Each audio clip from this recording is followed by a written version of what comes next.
નમસ્કાર દર્શક મિત્રો, હું જાનવી નિમાવત અબ તક બુલેટિનમાં આપનું સ્વાગત કરું છું। વિસ્તૃત સમાચારો જોતા પહેલા જોઈએ આજની મુખ્ય હેડલાઇન્સ। સૌરાષ્ટ્ર કચ્છના હીટવેવની આગાહી 39.3 ડિગ્રી સાથે રાજકોટ સૌથી વધુ ગરમ શહેર। સૌપ્રથમ સૌરાષ્ટ્રમાં રિજિયોનલ કાઉન્સિલનું બોર્ડ શરૂ, ₹34 લાખનું સેટલમેન્ટ કર્યું। રાજકોટ માર્કેટિંગ યાર્ડમાં શુક્રવારથી 11 દિવસ માર્ચ એન્ડિંગની રજા। હવે જોઈએ સમાચાર વિગતવાર। ગુજરાતમાં હવે સીઝન બદલાઈ રહી છે। લાંબા સમયથી ચાલી રહેલી ડબલ સીઝન હવે પૂરી થઈ ગઈ છે। હવે ઉનાળાની શરૂઆત થઈ ગઈ છે, કારણ કે હવે અગન દઝાડે તેવી ગરમીની શરૂઆત થઈ ગઈ છે।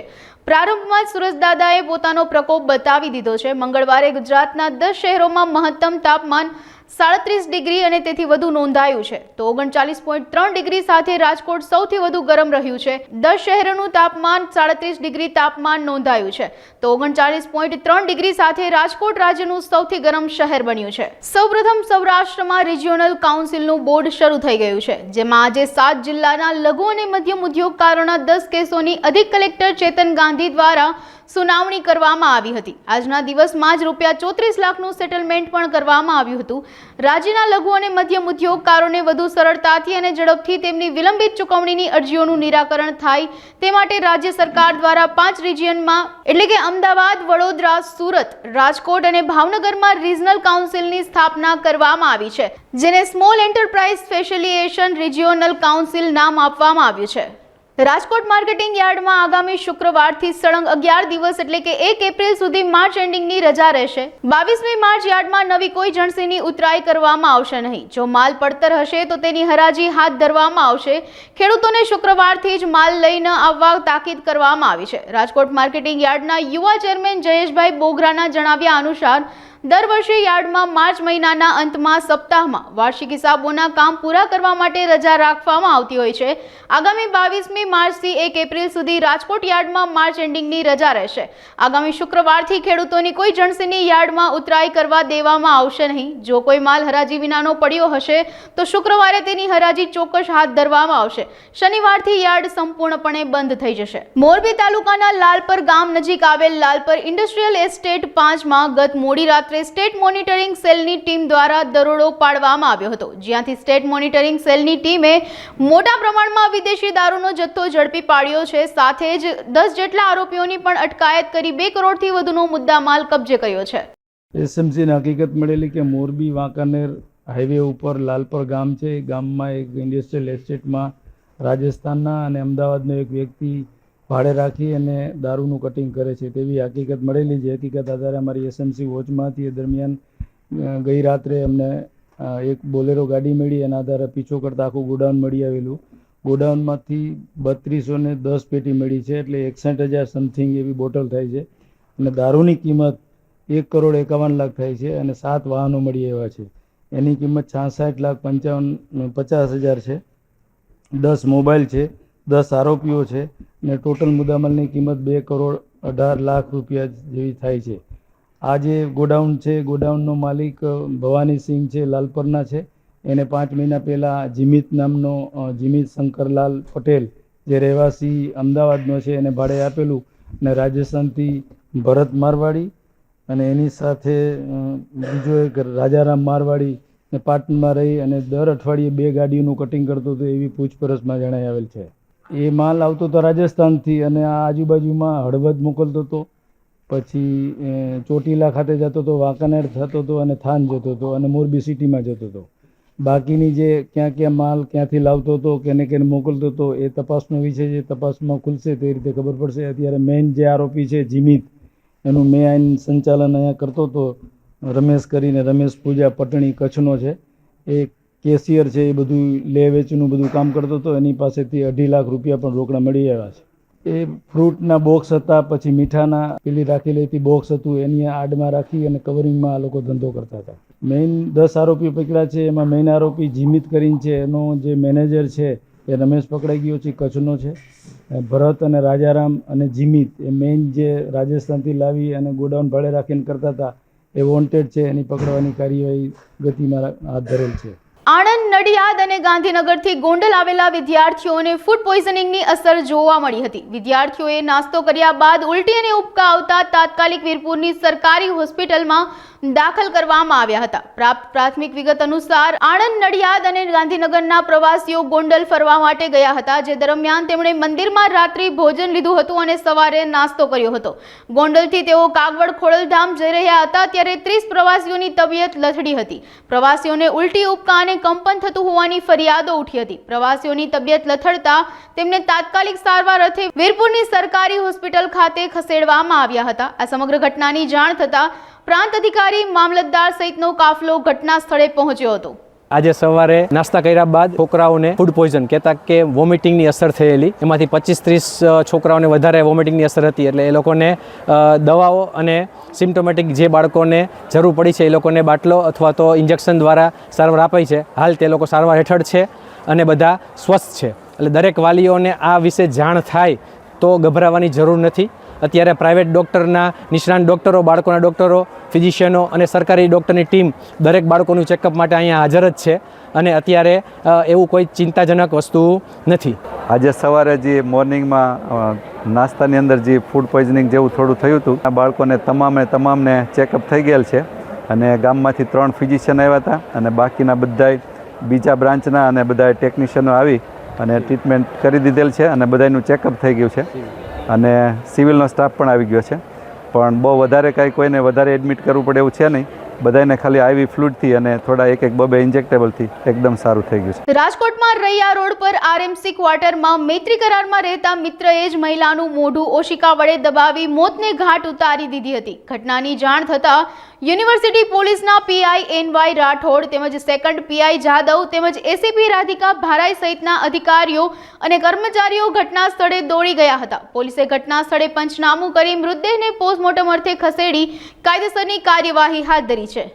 યુનિવર્સિટી પોલીસ સ્ટેશન વિસ્તારમાં આરએમસી ક્વાર્ટર રૈયા રોડ પર એક ઈલાબેન સોલંકી કરીને સ્ત્રી છે, એમની હત્યા કરવામાં આવી છે. આ ઈલાબેન સોલંકી છે એ સંજય ભારતી ગોસાઈ કરીને વ્યક્તિ સાથે મૈત્રી કરારથી આ આરએમસી ક્વાર્ટરમાં રહેતા હતા અને આ સંજય ભારતી દ્વારા જ ઈલાબેનની ઓશિકાથી મોઢું દબાવી અને હત્યા કરવામાં આવી. બંને વચ્ચે થોડા ટાઈમથી ખટડાક ચાલતો હતો અને ગઈકાલે વાસણ સાફ કરવાની બાબતે બંનેને ઝઘડો થયો અને જેના કારણે આ સંજય ભારતી છે એણે ઈલાબેનની હત્યા કરેલી છે. આરોપીને પકડવા માટે પ્રયાસ પોલીસ કરી રહી છે. આરોપી છે એ એમ્બ્યુલન્સમાં ડ્રાઈવર તરીકે ફરજ બજાવે છે. ના, એમને અત્યારે હાલ જે જોયું એ પ્રમાણે કોઈ ઈજાના નિશાન મળેલા નથી અને જે ઈલાબેન છે એમને 13 વર્ષનું એક સંતાન છે એમના પહેલા લગ્નના. અમિત મકવાણા એ મારા પાર્લા થાય જાણમાં તો મારા ઘરનાનો ફોન આવ્યો કે આ રીતના આમ થઈ ગયું છે ઈલાબેન, તો તમે આવી જાઓ કામેથી. એ કે ઈલાબેનને કે ઓલા એના ઘરવાળા હે કંઈક કરી નાખ્યું, તમે આવી જાઓ. બીજું કાંઈ મને સંજયભાઈ કરીને નામ છે, સંજયભાઈ ગોસ્વામી, મૈત્રી કરાર 4-5 મહિના થયા છે, ભાડે રહી 2 મહિના થયા છે. આ એ પહેલા ઘરના સંતાન છે એને, એ અત્યારે ભેગો જ રહી છે. મિલન નામ છે, ઉંમર 7મું ભણે છે. નહીં, એવું તો કાંઈ ખ્યાલ નથી અમારા અહીંયા. નહીં, આ લોકો તો એમ કહે કોઈથી બાઈજા નથી ને એવું કાંઈ નથી. 2 મહિનાથી રહી. રાજકોટ શહેરમાં છેલ્લા ઘણા દિવસોથી ગાલ પચોડિયાના કેસોમાં ઉછાળો જોવા મળી રહ્યો છે. રાજકોટ સિવિલ પીડીયુમાં રોજના 30 થી 35 કેસ આવી રહ્યા છે. ગાલ પચોડિયાની સિવિલમાં સારવારની ચુસ્ત તકેદારીઓ લેવામાં આવી રહી છે. ત્યારે પીડીયુના સિવિલ સુપ્રિન્ટેન્ડન્ટ ડોક્ટર આર.એસ. ત્રિવેદીએ લોકો અને ખાસ વાલીઓને બાળકોમાં રસી મુકાવવાની અબતક ચેનલના માધ્યમથી અપીલ કરી હતી. ગાલ પચોડિયાના કેસમાં સતત ઉછાળો જોવા મળી રહ્યો છે. મારી સાથે અત્યારે સિવિલ હોસ્પિટલના સુપ્રિન્ટેન્ડન્ટ જોડાઈ ગયા છે, આર.એસ. ત્રિવેદી સર. એમની પાસેથી જ જાણીશું. સર, હાલ કેટલો કેસમાં ઉછાળો છે ગાલ પચોડિયાના? એટલે પીડીયુ સિવિલ હોસ્પિટલ કચ્છ અને સૌરાષ્ટ્રનું સૌથી મોટી હોસ્પિટલ છે. એટલે કોઈ પણ રોગચાળાનું કેસ હોય તો પીડીયુ સિવિલ હોસ્પિટલ આ માટે તૈયાર હોય. અને ખાસ કરીને અત્યારે જે ગાલ પચોડિયાનું જેને ઇંગ્લિશમાં મમ્સ કહીએ છીએ, આ જે કેસ આવ્યું છે, આમાં જ્યાં સુધી સિવિલ હોસ્પિટલની વાત છે એટલું બધું ઉછાળો નથી. એટલે આમાં કંઈ ગભરાવાની જરૂર નથી. દરરોજ આપનું જોઈએ તો 30 થી 35 કેસ આવે છે. પણ આ જે કેસ છે, પહેલાં તો હું કહી દઉં કે આ સેલ્ફ લિમિટિંગ હોય. સેલ્ફ લિમિટિંગ હોય કે આથી ગભરાવાની જરૂર નથી. સેલ્ફ લિમિટિંગ એટલે આપોઆપ મટી જાય. પણ આની સાથે જે તમારે જે સાથે જે લક્ષણો હોય, ખાસ કરીને તાવ આવે તો તાવનું ગોળી આપીએ, પછી બીજી કઈ હોય તો આનું ગોળી આપીએ, પણ અમુમન આજે છે આ સેલ્ફ લિમિટિંગ ડિઝીઝ છે, આપોઆપ મટી જાય. પણ આમાં એવી રીતે છે કે કોઈ પણ પરિસ્થિતિમાં તમે ડાયરેક્ટલી દવાની દુકાનમાં જઈને દવાનું ગોળી નહીં લેવાનું, પહેલાં ડૉક્ટર પાસે જવાનું અને ડૉક્ટર જે દવા પ્રિસ્ક્રાઇબ કરે એવી દવા લેવાનું છે. પોતાની રીતે ડૉક્ટર ક્યારે બનવાનું નહીં. એટલે કહું છું કે આ બાળકોનું સવાલ છે, બાળકોનું જિંદગીનું સવાલ છે. એટલે તમે એકવાર અહીંયા સિવિલ હોસ્પિટલ તૈયાર છે, આનું બાળકોનું વિભાગ જે છે જેના એટલે તૈયાર છે, 24 કલાક 24/7 તૈયાર છે. એટલે એકવાર ડૉક્ટરને આવીને બતાવી દેવાનું, દવા લઈ લેવાનું, પછી આપોઆપ 4 થી 5 દિવસમાં બધું મટી જવાનું છે. સર, રસીકરણ ઉપર अब तक પણ ભારણ કરાવતું હોય છે લોકોને. આજે આપણે રસીકરણ ઉપર પણ ચર્ચા કરવી છે. રસીકરણને લઈને તમારા શું મંતવ્યો છે? ગાલપચોડિયાની રસી મુકાવી કેટલી હિતાવહ છે? શું કહેવું છે? રસીકરણ ઉપર આપે કેટલો ભાર કરાવવો છે? એટલે ગાલપચોડિયા જે કેસ છે આ ટોટલ જે કહેવાય પ્રિવેન્ટેબલ કેસ છે. જે પ્રિવેન્ટેબલ એટલે આપણા મેડિકલ સાયન્સમાં કહીએ છીએ કે prevention is better than cure. એટલે કોઈ પણ આપણા જે સારવાર કરીએ એટલે સારવારથી વધારે હોય કે પહેલાંથી આનું આપણા બચાવ કરી નાખીએ. એટલે બચાવ માટે જે બાળકોનું છે આમાં રસીકરણ, જેને આપણું વેક્સિનેશન કહેવાય, રસીકરણનું એક ગાઈડલાઇન છે. એટલે રસીકરણ ક્યારથી ચાલુ કરીએ અને ક્યાં સુધી આનું પૂરું કરીએ. એટલે ફૂલ વેક્સિનેટેડ જે કહેવાય, ફૂલ રસીકરણ સાથે જે બાળકો હોય આનું એવું કંઈ રોગ અથવા રોગનું લક્ષણો આવે નહીં. અને આ જે રસીકરણ છે આ ગુજરાત સરકાર તરફથી, કેન્દ્ર સરકાર તરફથી ટોટલી મફત એટલે ટોટલ ફ્રી ઓફ કોસ્ટ થાય છે. અને આ જ્યારે આપણું લઈએ આનું એફિકેસી 100% છે. 100% આપણું એકવાર વેક્સિન લઈ લઈએ તો ક્યારેય આ થાય નહીં. અને આ જે રસીકરણ છે આ ગામડાથી લઈને એટલે પીએચસી, સીએચસી અને જે અત્યારે જે ટર્શિયરી હોસ્પિટલ, જે મેડિકલ કોલેજ હોસ્પિટલ છે આમાં ટોટલ મફત છે. એટલે એકવાર તમે ડૉક્ટર પાસે જાઓ, આ એક કાર્ડ આપશે તમારે. આ કાર્ડમાં બધું લખેલી હોય કે જ્યારે જન્મ થાય ત્યારે કઈ રસી લેવાનું, પછી આફ્ટર 6 વીક કઈ લેવાનું, 9 મહિના પછી શું લેવાનું. એટલે એક ગાઈડલાઇન છે. એ ગાઈડલાઇન પ્રમાણે ટોટલ ફ્રી ઓફ કોસ્ટ તમે રસીકરણ લો. હું બધા માતાઓ વાલીઓને અપીલ કરું છું કે તમારા જ્યારે બાળક થાય તો ત્યારે જ તમે એકવાર જે ડિલિવરી થાય ત્યારે જ તમારે રસીકરણ ચાલુ થઈ જાય. At the time of birth રસીકરણ ચાલુ થાય. એટલે એકવાર રસીકરણ તમે કમ્પ્લીટ કરી લેશો, જે અત્યારે ગાળપીચોડિયાનું કેસ જે મમ્સ કહેવાય, આ ક્યારેય ભવિષ્યમાં ક્યારેય બાળકોનું થશે જ નહીં. સિવિલ હોસ્પિટલના સુપ્રિન્ટેન્ડન્ટ ડૉક્ટર આર.એસ. ત્રિવેદીએ પણ રસીકરણ ઉપર ભાર મુકાવ્યું છે. ખાસ કરીને વાલીઓને રસીકરણ ઉપર ભાર મુકાવવા માટે તેઓએ અપીલ કરી છે. અને એક બાળકની જો તમે સાવચેતી રાખવા માંગતા હોય તો સમયસર એનું રસીકરણ કરાવવું જ જોઈએ. અને હાલ જે ગાલપચોડિયાના કેસ છે એ કેસ અહીં લિમિટેડ આવી રહ્યા છે અને એને પ્રિવેન્ટ પણ કરવામાં આવી રહ્યા છે. કેમેરા પર્સન દીપેશ ગરોદરા સાથે પ્રતિપાલસિંહ ઝાલા, અબ તક ચેનલ, રાજકોટ. જૂનાગઢમાં શાકભાજીમાં દિન પ્રતિદિન વધારો જોવા મળી રહ્યો છે. હાલમાં વાત કરવામાં આવે તો ઉનાળાની હજુ પૂર્ણ રીતે શરૂઆત નથી થઈ ત્યાં જ શાકભાજીના ભાવ ભડકે બળતા જોવા મળી રહ્યા છે. સામાન્ય દિવસોમાં જે ભાવ હોય છે તેના કરતાં અત્યારે હાલમાં લીંબુ અને આદુના ભાવ ખૂબ વિક્રમજનક સ્થિતિમાં હોય તે પ્રકારની પરિસ્થિતિ સામે આવી છે. લીંબુનો એક મણનો ભાવ હાલ 2000 ને આવી ગયો છે. સામાન્ય દિવસોમાં જે લીંબુનો ભાવ 30 થી 40 રૂપિયા હોય છે તે લીંબુનો ભાવ હાલમાં માર્કેટિંગ યાર્ડમાં 1 કિલોના 100 રૂપિયા બોલાઈ રહ્યો છે. અને આ સાથે આદુની પણ 2 થી 3 દિવસે એકવાર આવક નોંધાઈ રહી છે. લીંબુ અને આદુ કરતાં અન્ય શાકભાજીમાં પણ અત્યારે ભાવમાં ભડકો જોવા મળી રહ્યો છે. મારું નામ વિનય સંજયભાઈ પંડ્યા છે. હું અહીંયા 15 વર્ષથી વેચું છું શાક માર્કેટમાં પંચાળી. લીંબુના ભાવ અત્યારે વધારેલા છે. 100ના કિલો, 150ના કિલો, 200ના કિલો છે લીંબુ. કેરીનો ભાવ એમ છે. ગરાગી કાંઈ છે એની માર્કેટમાં. ભાવ શાકભાજીનો બધો વધારેલો છે. કાંઈ માણસ છે એની માર્કેટમાં. લેવામાં તકલીફ પડે છે શાક માર્કેટમાં બધાને. શાકમાં બધું ગુવારનો ભાવ 100નો 150નો કિલો છે ગુવાર. ભીંડાનો ભાવ વધારેલો છે. ધાણા ભાજી બધું મોંઘું જ છે અત્યારે.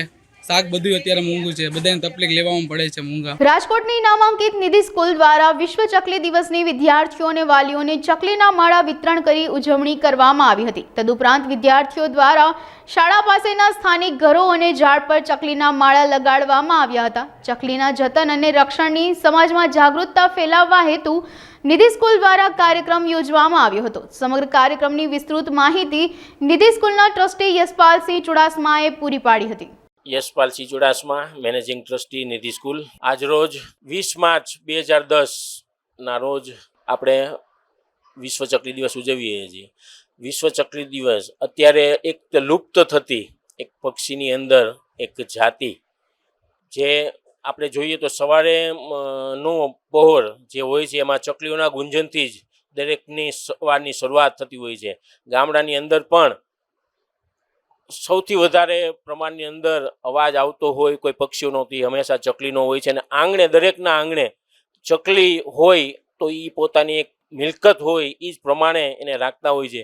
તો આજ રોજ જે વિશ્વ ચકલી દિવસ એને લુપ્ત થતી જતી હોય છે, ત્યારે આવનારા સમયની અંદર બાળકોને ચકલી માત્ર ચિત્રમાં જ ન જોવા મળે અને લાઈવ જોવા મળે અને દરેક એ પક્ષીનો અનુભૂતિ કરી શકે, એના માટે અમારી નિધિ સ્કૂલ દ્વારા આજરોજ વિશ્વ ચકલી દિવસ નિમિત્તે દરેક વિદ્યાર્થી ભાઈ બહેનોને ચકલીના માળાનું વિતરણ, ચકલી વિશે સમજ, એની દેખરેખ કેમ કરવી અને દરેક પોતાના ઘરે એક માટીનું કુંડું અને આ પક્ષીનો માળો, ચકલીનો માળો રાખે કે જેથી આ લુપ્ત થતી ચકલીને આપણે બચાવી શકીએ. અને આગામી સમયની અંદર જો ચકલી હશે તો જે અત્યારે જીવાત જીવજંતુઓને જેનું પ્રમાણ વધતું જાય છે એ ખરેખર આ પક્ષીઓ એક કીટનાશકો હોય છે અને એને લીધે જ કીટનો નાશ થાય છે અને આપણને એક તંદુરસ્ત જીવન મળે છે. તો આપણે આ પક્ષીઓને બચાવીએ અને વિશ્વ ચકલી દિવસ નિમિત્તે દરેકને હું એક નમ્ર વિનંતી કરવા માંગુ છું, દરેક વ્યક્તિ દરેક વૃક્ષ ઉપર અને દરેક ઘરમાં એક ચકલીનો માળો બાંધે અને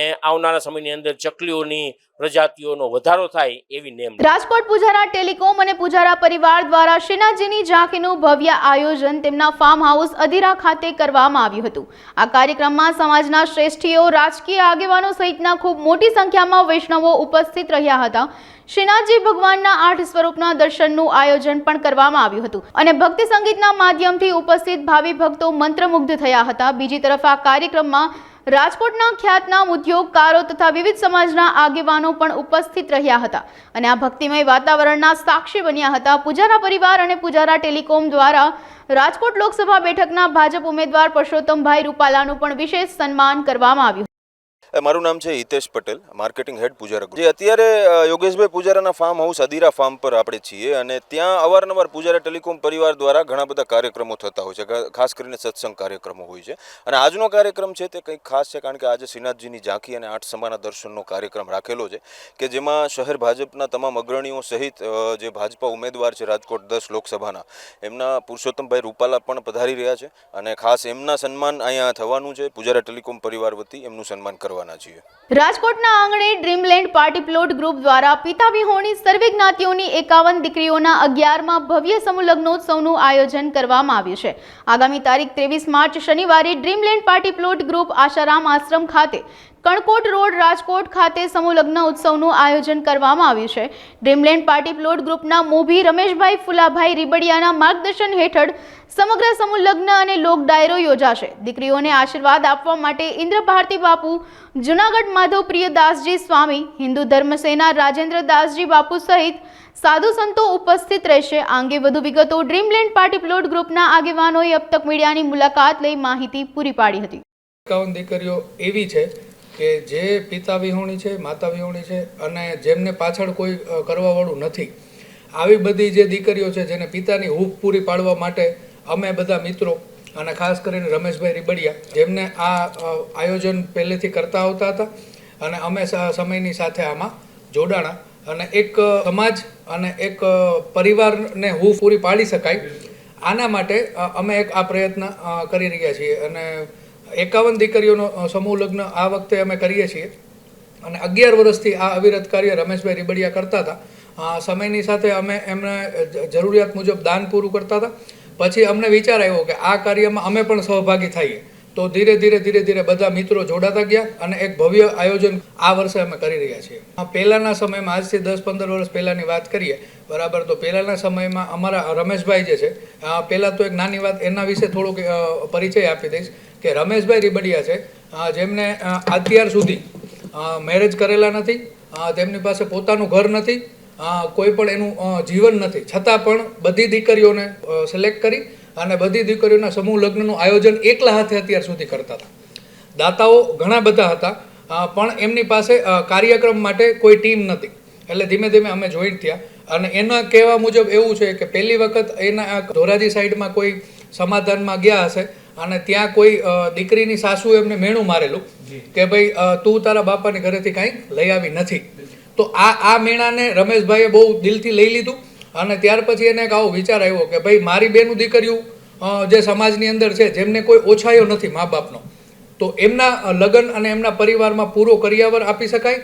કારણ કે દેવા માટે ભામાશાઓ હંમેશને માટે તૈયાર હોય છે, પણ આયોજન કરવાવાળા કોઈ નથી હોતા. તો પહેલી પહેલ રમેશભાઈ રીબડિયાએ કરી અને ત્યાર પછી અમે સાથે જોડાતા ગયા અને કાર્યક્રમને વધુ સારી રીતે અને દીકરીઓને વધારે કરિયાવર આપી શકાય, વધુ સારી રીતે કે જેમને ઈચ્છા કે એના દીકરીને કે દીકરાના સપના હોય પણ ક્યાંક ને ક્યાંક પરિસ્થિતિને અનુરૂપ પરિવાર અથવા તો સમાજ એ રીતે લગ્ન ન કરાવી શકતું હોય, તો આવા સારા લગ્ન કરાવવા માટે અમે બધા પ્રેરિત થયા. કરિયાવરમાં નાની મોટું વસ્તુ મળી અને લગભગ 75થી વધારે વસ્તુઓ છે, જેમાં કબાટ છે, સેટી છે, સોફા છે, સોનાના દાણા છે, સાંકડા છે, સોનાની ગાય છે, 5 ડ્રેસ છે, 5 સાડી છે, બેડશીટ છે, ટીપાઈ છે.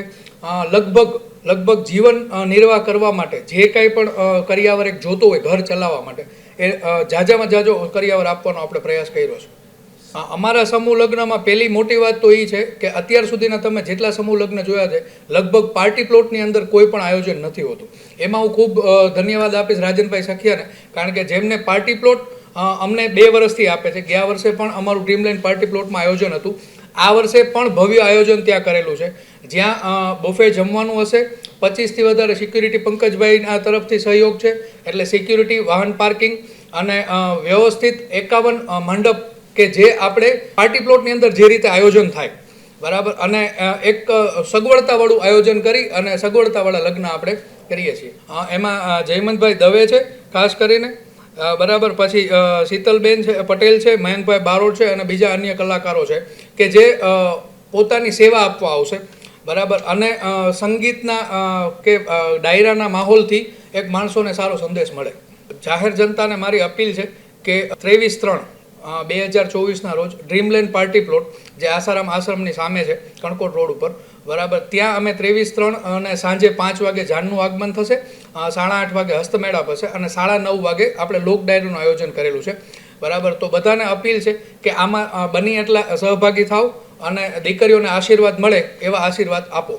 એમાં તો એક નાની વાત તમને એવી કરીશ કે પહેલાં તો રેકોર્ડ છે કે છેલ્લા 11 વર્ષથી અમે જે સમૂહ લગ્ન કરાવીએ છીએ, આ 11મો છે, એટલે 10 વર્ષથી જેટલા પણ સમૂહ લગ્ન થયા છે અમે 11 દીકરીઓથી ચાલુ કર્યું હતું બરાબર. આજે ગયા વર્ષે 41 દીકરીઓ હતી, આ વર્ષે 51 દીકરીઓ છે. પણ એ 10 વર્ષ દરમિયાન જેટલા પણ સમૂહ લગ્ન થયા છે તેમાંથી એક પણ છૂટાછેડા નથી થયા અત્યાર સુધીમાં. અને નાના મોટા પ્રશ્નો કોઈ ઘરમાં જો ઉદ્ભવતા હોય છે તો એ અમારા રમેશભાઈ રીબડિયા છે, એ જ્યારે લગ્નનું અમે આયોજન કરીએ છીએ ત્યારે જ એ દીકરીના ઘરે જઈ એના માતા પિતાની કન્ડિશન જોવે અને એ પછી આપણે દીકરીનું નામ સિલેક્ટ કરીએ, દીકરાનું નામ સિલેક્ટ કરીએ બરાબર. હવે મેરેજ થઈ ગયા પછી પણ જો નાના મોટા કોઈ પ્રશ્નો હોય છે તો રમેશભાઈ અને અમારી ટીમ જઈ અને બંને પક્ષોને સમજાવી અને ત્યાંનું સમાધાન કરાવીએ છીએ. તદ ઉપરાંત અગર કોઈ કપલને અથવા દીકરાને કે દીકરીને કોઈ એવી બીમારી છે બરાબર, તો એમાં પણ આપણી ટીમ એને મદદ કરે છે, કારણ કે એની જો આર્થિક પરિસ્થિતિ એટલી સારી ન હોય તો આપણે હોસ્પિટલના ખર્ચા પણ આપીએ છીએ. રાજકોટમાં ઓરડી કૌભાંડ મામલે પછાત વિસ્તારને લઈને સર્વે કરવામાં આવેલો છે, જેમાં સ્થળ તપાસ, લાઇટ બિલ કનેક્શન અને અન્ય પુરાવાઓ એકત્ર કરવામાં આવેલા છે.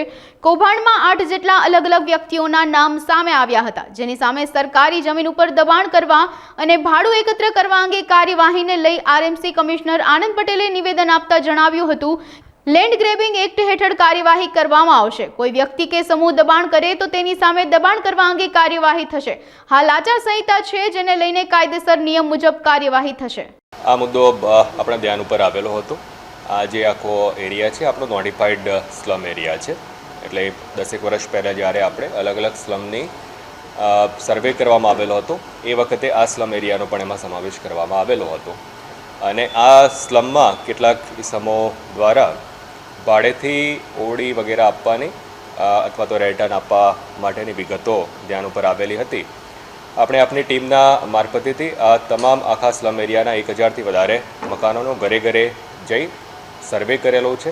સ્થાનિક લોકો, સ્થાનિક આગેવાનો સાથે ચર્ચા કરી અને આ ઉપરાંત જે આપણું લાઇટ બિલનું કનેક્શન વગેરે હોય છે એ સહિતના પુરાવાઓ મેળવવાના અંતે આપણને ધ્યાન ઉપર આવેલું છે કે 8 જેટલા અલગ અલગ ઇસમો એ લગભગ 31 જેટલી ઓરડી અલગ અલગ લોકોને અલગ અલગ પર્પઝથી ભાડે આપેલ હોવાનું ધ્યાન ઉપર આવેલું હતું. એ રિપોર્ટ ધ્યાન ઉપર આવતા આપણે જે આઠ ઇસમો છે એ આઠ ઇસમો વિરુદ્ધ લેન્ડ ગ્રેબિંગ એક્ટ, કેમ કે આ આપણી નો ડાઉટ આ નોટિફાઈડ સ્લમ એરિયા છે, પણ એમાં આ રીતના સરકારી જમીનમાંથી કોઈ ભાડું ઉઘરાવતું હોય તો આપણે એને આ મુદ્દાને ધ્યાન ઉપર લઈ લેન્ડ ગ્રેબિંગ એક્ટ હેઠળની કાર્યવાહી કરવાપાત્ર જણાતા આપણે લેન્ડ ગ્રેબિંગ એક્ટ હેઠળ માટેની આખી સમગ્ર પ્રક્રિયા હાથ ઉપર ધરેલી છે અને એની જે કમિટી છે કમિટી સમક્ષ આખો મુદ્દો પુરાવા સહિત આપણે મૂકી રહ્યા છીએ.